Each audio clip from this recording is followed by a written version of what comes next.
Are you an experienced professional but you feel stuck in your career? You are not having job security, you are getting underpaid. You feel you are stuck in a wrong industry or you do not connect with the role you are doing right now. Or you want to shift to IT, you want to shift to data analyst roles. Then this video is for you. This is Harshad Bhagwat. I work as a career coach for more than 500 experienced professionals, and I've seen how hard it is to do a career change for experienced professionals. You get rejected in your interviews or you don't even get shortlisted because next companies, the recruiters, get confused and they feel that you are irrelevant for them. But with a carefully drafted job search game plan that I'll be sharing with you in this video, it is definitely possible. I've seen how Piali changed her industry from NGO to IT and how Arpita changed her role to product management. So it is definitely possible. But instead, if you continue with your career, anyway you're not happy, anyway you're getting underpaid, you're losing precious time in your career. Instead, if you use my game plan, you'll surely see a big change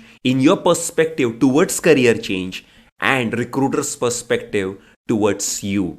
Yes, so in this video, I'll share my 7 steps game plan for career change. And also I'll share the common mistakes you should avoid while doing career change. Ready for this? Just hit that like button, subscribe to this channel because you will be getting more such powerful videos from me on this channel.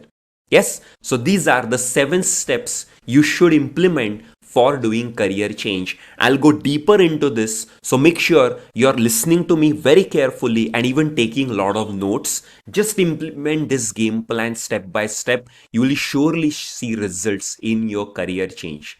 Yes, ready for this? The first step in your career change is self-assessment. You cannot wish for a career change. First, you got to know what are the skills you have. What are your strengths? If you're unhappy in your current career, what are your interests? What are your career values which you look for in your happy career?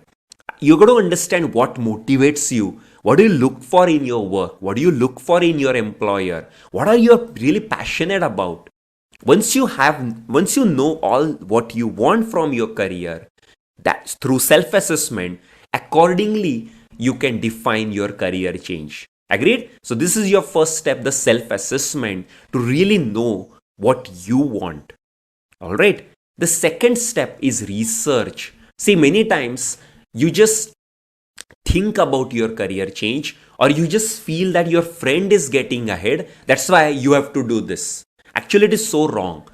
You always have a perception about the next career, perception about IT industry, perception about some role.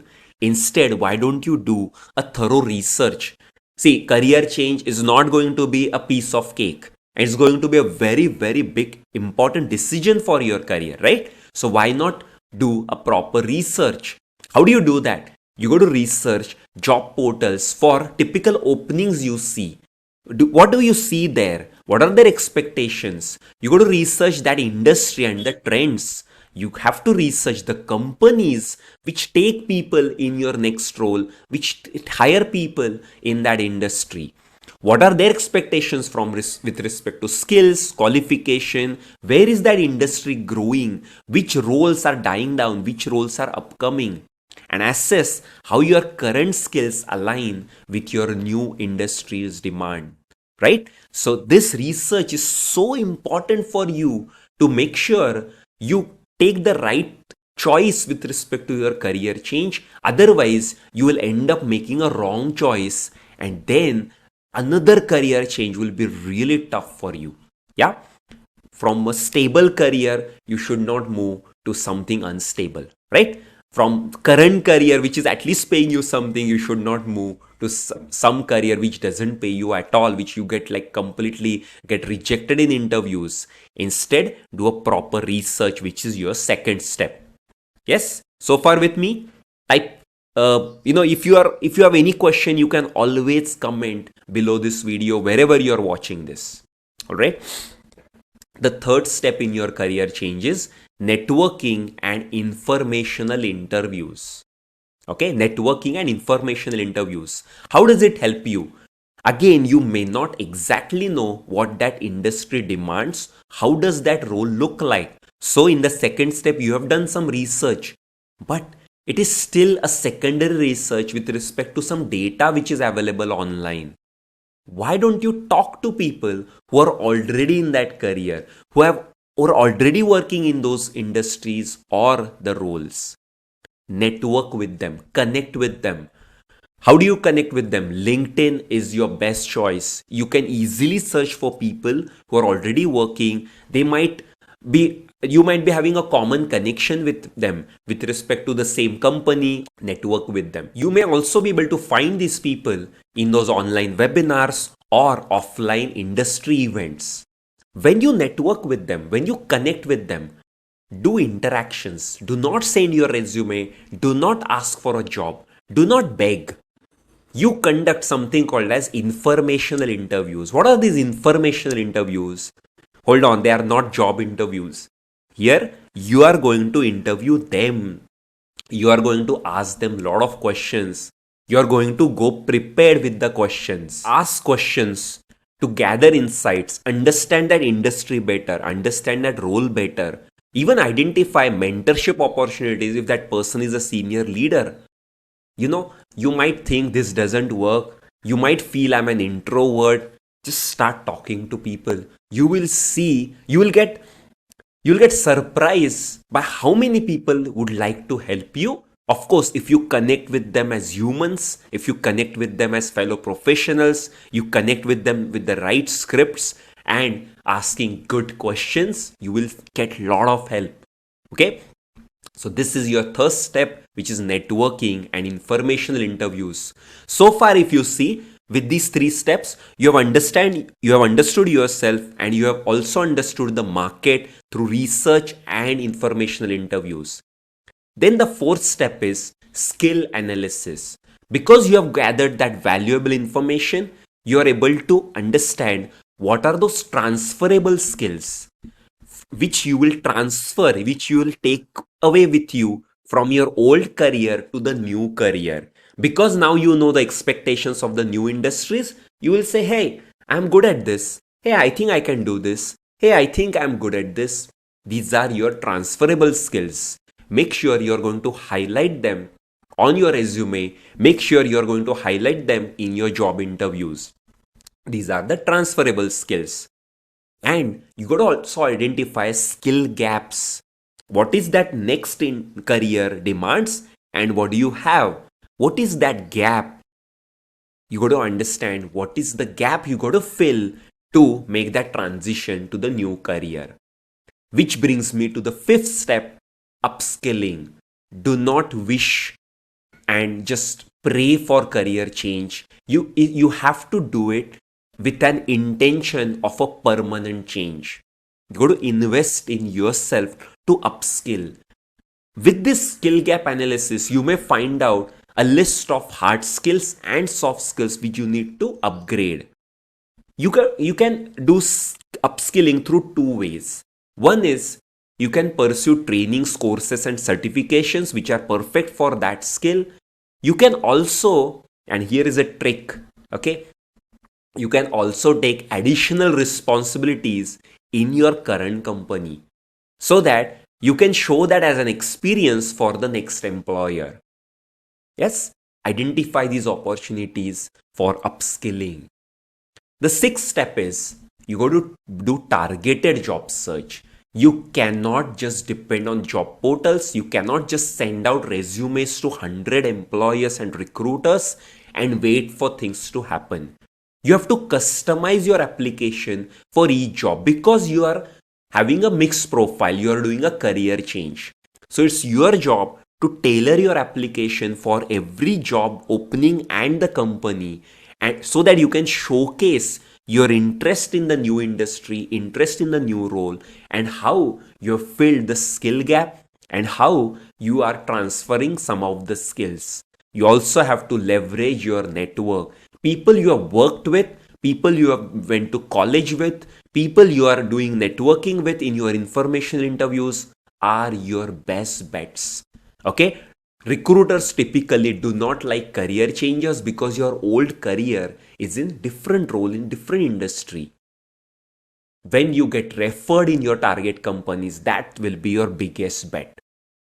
Then the seventh step is you have to do little extra in your interviews preparation. You have to research and practice the common interviews that they are going to ask. They are going to ask you, why are you changing your career? They are going to ask you, why should we hire you looking at your career change? And the industry is new, the role is new. So of course, you have to do extra preparation for those type of questions. Also, you have to show examples of your old career which translate to the new career as well. Also, you have to demonstrate the skill gap analysis you have done and the upskilling efforts you have done. Also, you have to demonstrate those additional responsibilities you took in your past career, how they are beneficial to the new career. You also have to showcase your adaptability, that you are ready to make that change, you are committed to that change, and you are ready to learn for first few months in the new career. This is my 7 steps plan. Let me just revise quickly. First step is self-assessment. Second step is research. Third step is networking and informational interviews. Fourth step is skill analysis. Fifth step is upskilling. Sixth step is targeted job search. And the seventh step is interview preparation. Let me remind you, career change is not easy. So do keep patience. Do job search little with persistence. Understand that it may not happen overnight. There will be a lot of rejections. But you know what? It is absolutely possible. I cannot tell you how many examples I've seen of a big career change. You will see them on my YouTube channel in my success stories, how successfully they have done the career change. So can you. Now let me remind you of typical mistakes you might be doing which you should avoid. So mistakes to avoid in your career change are 4. The first mistake is rushing the process. Don't rush to a new industry without proper planning, without proper research. Okay? What will happen otherwise? You will get tons of rejections, you will lose your confidence, and you will lose time. The second mistake you should avoid is overlooking transferable skills. See, do not expect or do not make yourself a fresher in the new industry. You need not start from scratch. Don't underestimate your past career and past skills. You have those transferable skills you have gained over long experience. Make sure you are showing them to the new career. But of course, it should be backed by skill gap analysis. It should be backed by proper research. The third mistake you should avoid is neglecting networking. The worst thing you can do is depend too much on job portals. Okay? Networking is probably your only bet for getting a job in the new career. The fourth step you should avoid, or the fourth mistake you should avoid, is not tailoring your resume. See, you cannot showcase your old career alone and expect a career change. You have to show transferable skills, plus you have to show this upskilling efforts you have done and emphasize your relevant skills, relevant experiences and achievements. Remember, a career change can be a significant step in your career. So obviously there will be some challenges. Obviously there will be a lot of rejections. But if you use my game plan and implement with determination and persistence, you can get to a better career. You can get better industry and better role and better companies. See, once you start using game plan, what will happen is that you'll be targeted in your job search. You will get the exact steps and you will be able to track your progress. You will come out as a strong candidate to recruiters. They will respect you even though you're doing a career change. If you like this content, if you like this video, hit that like button, subscribe to this channel, follow me on LinkedIn, like me on Facebook, wherever you are watching this video. But the next step is you got to attend my job search masterclass. Over next 90 minutes in my masterclass, I show you the game plan for 90 days. With this game plan, my Students are getting phenomenal results. They're changing their career. They're bouncing back after layoff. They're getting crazy salary hikes and multiple job offers. So can you. Alright? See you soon in my masterclass. You will see that link in the comments below this video, in the description below this video. Let me see you in my masterclass. If you like this video, do share with your friends. Subscribe to this channel so that you will see more videos like this. Yeah? Until next time. Bye-bye.